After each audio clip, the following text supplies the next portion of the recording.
नमस्कार, मैं प्रवीण कुमार और आप देख रहे हो हमारा यूट्यूब चैनल मिशन एजुकेशन।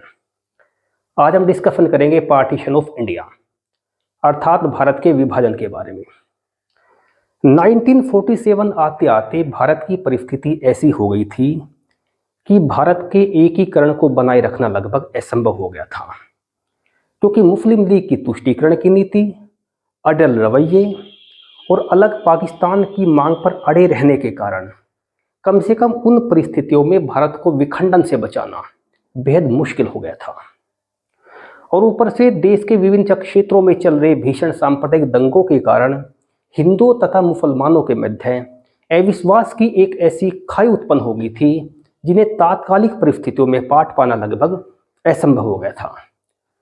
और इन्हीं हालातों में ब्रिटिश प्रधानमंत्री क्लीमेंट एटली 20 फरवरी 1947 को हाउस ऑफ कॉमन्स में डिक्लेरेशन करते हैं कि 30 जून 1948 तक हम भारत को सत्ता का हस्तांतरण कर देंगे। और अपने इसी दृष्टिकोण को दृष्टिगत रखते हुए तत्कालीन ब्रिटिश प्रधानमंत्री क्लीमेंट एटली लॉर्ड वेवेल के स्थान पर लॉर्ड माउंटबेटन को भारत का गवर्नर जनरल नियुक्त कर देते हैं तथा उसे भारत के विभाजन का एक पेचीदा और मुश्किल विषय प्रदान कर देते हैं। तो भारत विभाजन के इसी उद्देश्य को ध्यान में रखकर तत्कालीन गवर्नर जनरल लॉर्ड माउंटबेटन 22 मार्च 1947 को भारत आते हैं तथा भारतीय राष्ट्रीय कांग्रेस, मुस्लिम लीग, सिखों एवं देसी नरेशों के विभिन्न प्रतिनिधियों से बात करते हैं। बातचीत का ये दौर 24 मार्च 1947 से 15 अप्रैल 1947 तक चलता है तथा इस समय अवधि में लॉर्ड माउंटबेटन विभिन्न नेताओं से विचार विमर्श करते हैं। शुरुआत में कांग्रेस के जितने भी बड़े लीडर्स होते हैं, चाहे वो पंडित नेहरू हो, सरदार वल्लभ भाई पटेल हो, मौलाना आजाद हो अथवा महात्मा गांधी हो, सभी देश के विभाजन के विरोध में रहते हैं। लेकिन मुस्लिम लीग की असहयोगात्मक नीति, अड़ियल रवैये और देश के विभिन्न भागों में चल रहे भीषण सांप्रदायिक दंगों को देखकर कांग्रेस के नेता यह सोचने पर विवश हो जाते हैं कि क्या ऐसी परिस्थितियों में भारत के एकीकरण को बनाए रखना संभव होगा। और आखिर में कांग्रेस के विभिन्न लीडर्स देश विभाजन की बात को स्वीकार कर लेते हैं। भारत के विभाजन के लिए लॉर्ड माउंटबेटन सबसे पहले सरदार वल्लभ भाई पटेल को राजी करते हैं और सरदार वल्लभ भाई पटेल को राजी करने के बाद में वो प्रधानमंत्री पंडित जवाहरलाल नेहरू को देश विभाजन के लिए राजी कर लेते हैं। लेकिन महात्मा गांधी और मौलाना आजाद अभी भी देश विभाजन के विरोध में थे। मौलाना आजाद स्पष्ट रूप से अपना मत व्यक्त करते हैं कि मैं भारत के विभाजन के खिलाफ था, हूं और हमेशा रहूंगा।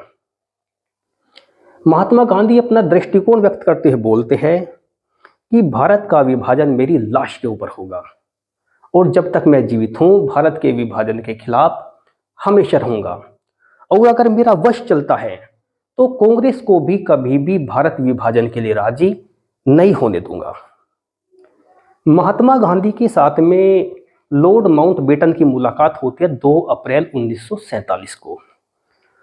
और अपनी उस मुलाकात में महात्मा गांधी लॉर्ड माउंटबेटन के सामने अपने एक प्रस्ताव रखते हैं कि भारत को विभाजन से बचाने के लिए अर्थात उसके एकीकरण को बनाए रखने के लिए मोहम्मद अली जिन्ना को अंतरिम सरकार का संचालन सौंप देना चाहिए, अर्थात उन्हें अखंड भारत का प्रधानमंत्री बना देना चाहिए।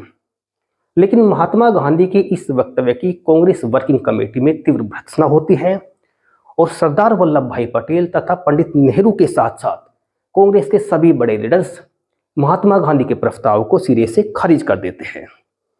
स्वयं मोहम्मद अली जिन्ना भी महात्मा गांधी के प्रस्ताव से इत्तेफाक नहीं रखते और उनके प्रस्ताव को अस्वीकृत कर देते हैं।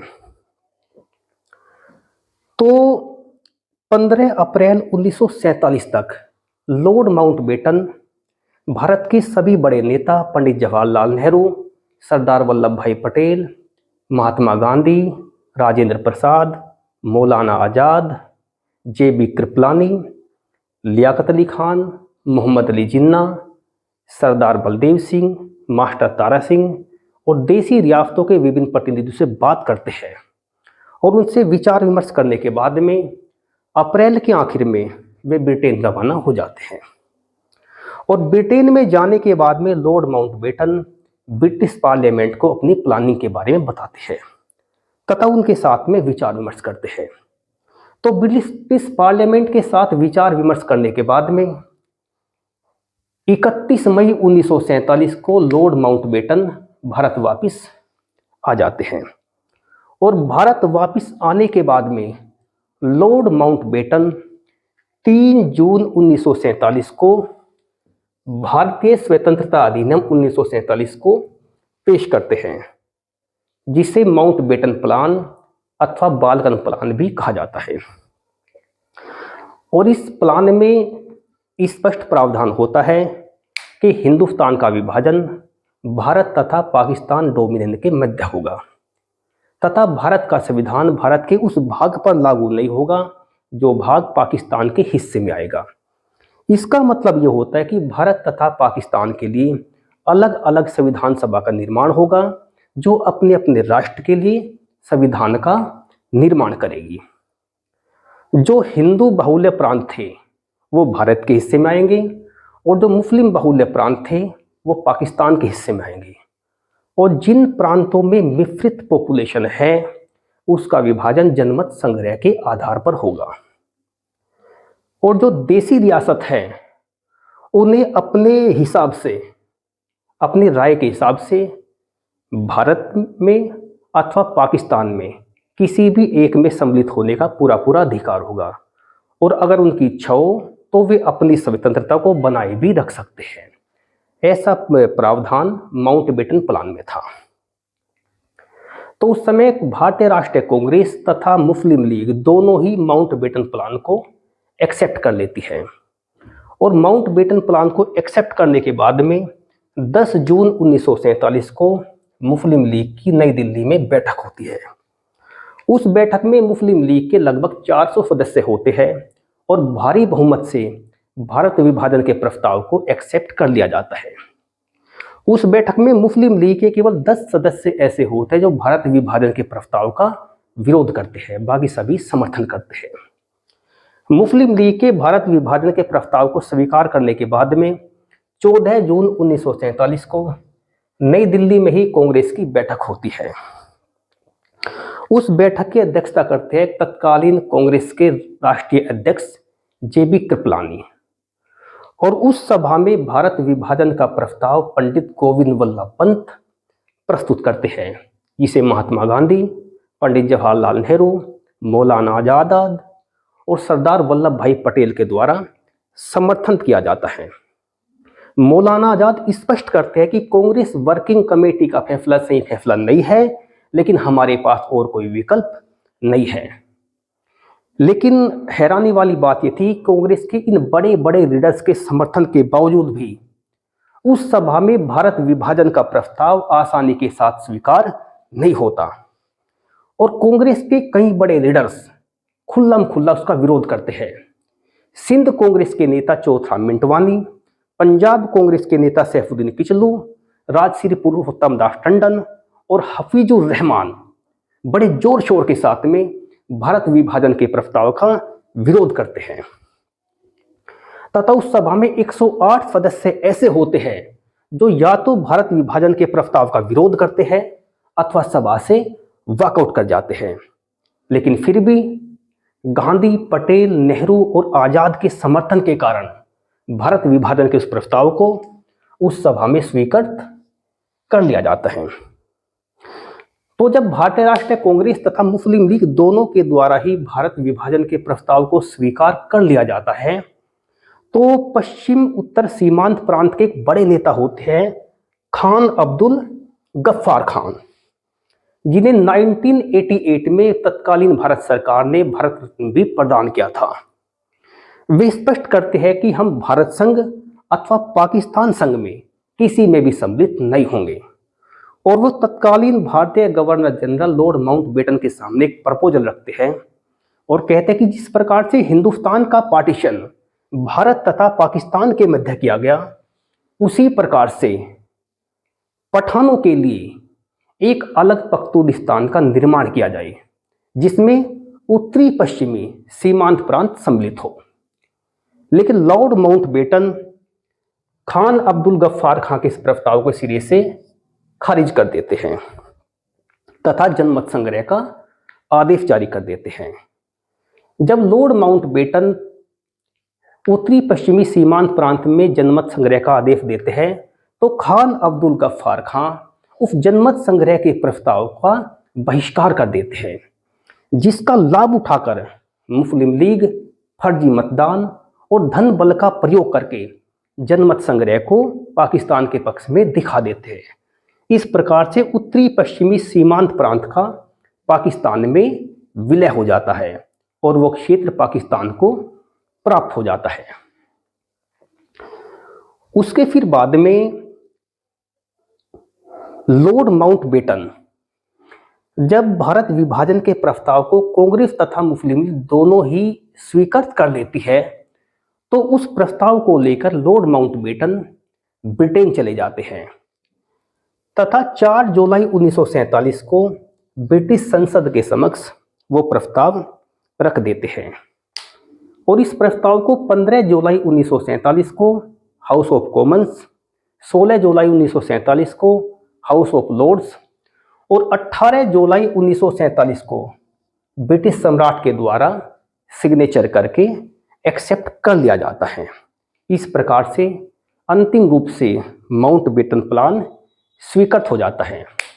जब माउंटबेटन प्लान स्वीकृत हो जाता है तो लॉर्ड माउंटबेटन भारत तथा पाकिस्तान की सीमा का निर्धारण करने के लिए एक सीमा आयोग नियुक्त करता है, जिसके अध्यक्ष होते हैं ब्रिटिश वकील सर सिरिल रेडक्लिफ, और इन्हें दायित्व सौंपा जाता है कि आप भारत तथा पाकिस्तान की सीमा का निर्धारण करोगे। सर सिरिल रेडक्लिफ को अपने काम के लिए बहुत ही कम समय मिलता है, लेकिन अपनी मेहनत, तन्मयता और समर्पण के साथ में सर सिरिल रेडक्लिफ इस मुश्किल कार्य को पूरा कर देते हैं।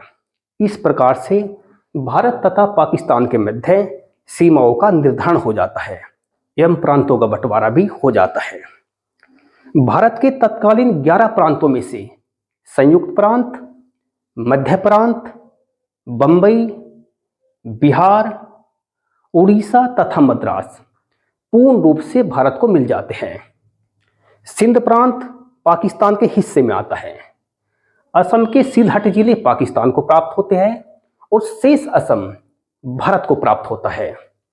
उत्तरी पश्चिमी सीमांत प्रांत अर्थात बलूचिस्तान जनमत संग्रह के द्वारा पाकिस्तान को प्राप्त हो जाता है, हालांकि वो जनमत संग्रह फर्जी था। पंजाब का धार्मिक आधार पर विभाजन होता है। पश्चिमी पंजाब पाकिस्तान को प्राप्त होता है, जबकि पूर्वी पंजाब भारत को प्राप्त होता है। इसी प्रकार से धार्मिक आधार पर बंगाल का भी विभाजन होता है। पश्चिमी बंगाल भारत को प्राप्त होता है, जबकि पूर्वी बंगाल पाकिस्तान को प्राप्त हो जाता है। फिर डिक्लेयर की जाती है भारत तथा पाकिस्तान के स्वाधीनता की तिथि। भारत के स्वाधीनता की तिथि 15 अगस्त 1947 तय की जाती है और पाकिस्तान की स्वतंत्रता की तिथि 14 अगस्त 1947 तय कर ली जाती है। इसका कारण ये होता है कि तत्कालीन गवर्नर जनरल लॉर्ड माउंटबेटन को भारत तथा पाकिस्तान के दोनों के ही स्वतंत्रता दिवस पर उपस्थित होना होता है। तो 14 अगस्त 1947 को कराची में पाकिस्तान की स्वाधीनता की घोषणा कर दी जाती है तथा मोहम्मद अली जिन्ना को पाकिस्तान का गवर्नर जनरल जबकि लियाकत अली खान को पाकिस्तान का प्रधानमंत्री नियुक्त कर दिया जाता है। 14 अगस्त 1947 की अर्धरात्रि को नई दिल्ली में भारतीय राष्ट्रीय कांग्रेस की बैठक होती है, जिसमें तत्कालीन गवर्नर जनरल लॉर्ड माउंटबेटन भी मौजूद होते हैं। और जैसे ही घड़ी की सुई ठीक 12 का घंटा बजाती है और 15 अगस्त प्रारंभ होता है तो प्रधानमंत्री जवाहरलाल नेहरू भारत की स्वाधीनता की घोषणा कर देते हैं और कहते हैं कि घड़ी की सुई जब ठीक 12 का घंटा बजा रही है और आधा विश्व सो रहा होता है तो भारत जीवन एवं स्वतंत्रता को प्राप्त कर रहा होता है। इस प्रकार से भारत स्वतंत्रता अधिनियम 1947 अर्थात माउंटबेटन प्लान प्रभावी हो जाता है और अखंड भारत का विभाजन भारत तथा पाकिस्तान डोमिनियन के मध्य हो जाता है। तो इस प्रकार से भारत विभाजन का हमारा एक चैप्टर कंप्लीट होता है। आज के लिए बस इतना ही, शेष फिर कभी